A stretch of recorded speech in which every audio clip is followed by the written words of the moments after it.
Ma'am, this whole controversy started after your tweets, but do you still stand by the tweets that you wrote? See, there's nothing for me to not stand by. I have not said anything that is wrong, that is incorrect, that's factually, that can be in any way distorted.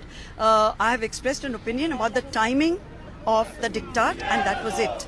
And if I've made a light-hearted comment, personally speaking, I mean, dahi misal and vada pav are Maharashtra's favorite snacks. I'm a Maharashtrian. I've grown up eating them. And you're a proud Maharashtrian. You said that. Proud Maharashtrian. Why would I make fun of dahi misal? It's something I've grown up as a child eating. Right. Or vada pav. So, and why should they think that it's an insult to dahi misal in the first place? So I have a feeling that it's just an attempt by the Shiv Sena to get publicity at the expense of perhaps who they consider a high-profile person. In the Samna editorial today, there's a lot of slamming that has happened against you. Right from saying that if it wasn't for Balasaheb and for Shivaji, then, your forefathers would have been born in Pakistan and you would have attended page 3 parties in a burqa. What do you have to say about that? I don't take any of it seriously. I would never respond to comments of that kind. I mean, they're so bigoted and I would laugh at them and ignore them, which is what they actually deserve. Do you say that, there's literally no space for dissent left anymore? First is the beef ban, now it's this. I won't say there's no space left for it, because if there was no space left for dissent, we wouldn't be here and I wouldn't be talking to you as freely as I am. So in a democracy, these are the freedoms we all cherish and we must fight for.